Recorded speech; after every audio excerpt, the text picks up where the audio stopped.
ما حراك بهذا أن يكبر قدرك عند الله. ஷாபான் 15 நிஸ்பு ஷாபான்னு சொல்லி பராத்துடைய நாள்லாம் நம்ம சொல்லுவோம். அப்ப பராத்துடைய நாள்னு சொல்லி அது மக்கள் வச்சு கொண்டது. அதுல வேற வேற வித்தியாசமான அமல்கள் எல்லாம் செய்வாங்க. அதுக்கு எந்த ஒரு ஆதாரமும் கிடையாது. அந்த நாள்ல அல்லாஹு தாலா எல்லாரையும் மன்னிக்கிறான் என்று வரக்கூடிய ஹதீஸ், ஒரு சில அறிஞர்கள் அதை சஹி என்று சொன்னாலும் அது பலவீனமான ஹதீஸ். அதாவது ஷாபானுடைய 15 ஷாபான் நடுப்பகுதி சம்பந்தமாக வரக்கூடிய எந்த ஒரு ஹதீஸுமே சஹீஹான ஹதீஸ் கிடையாது. எந்த ஒரு ஹதீஸுமே ஆதாரபூர்வமான ஹதீஸ் கிடையாது.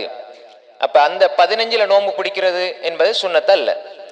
சுன்னத்தாக வரும். எப்ப சுன்னத்தாக வரும்டா ஐயாமுல் பீல் 13, 14, 15 அந்த அடிப்படையில சுன்னத்தாக வருமே தவிர இந்த பராத்து நோம்புண்டு பிடிப்பாங்களே அதுக்கு அப்படி எந்த ஒரு நோன்பும் ஆதாரபூர்வமான செய்திகள்ல கிடையாது.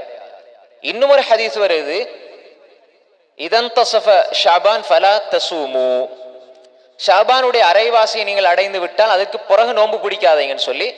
இந்த ஹதீஸும் லைஃபான ஹதீஸ்.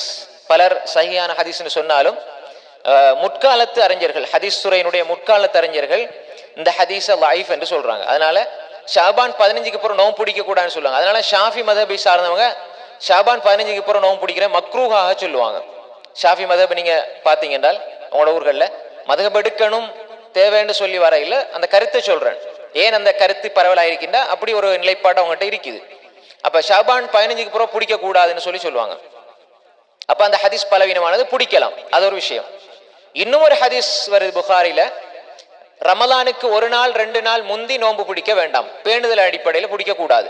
யாராவது ஒருவர் திங்கள் வியாழன் பிடிச்சு வராங்க, வியாழன் திங்கள் அப்படி ரமலானுக்கு 1 நாள் முன்னுக்கு 2 நாள் முன்னுக்கு வருதுன்னா பிரச்சனை இல்லை, பிடிக்கலாம்.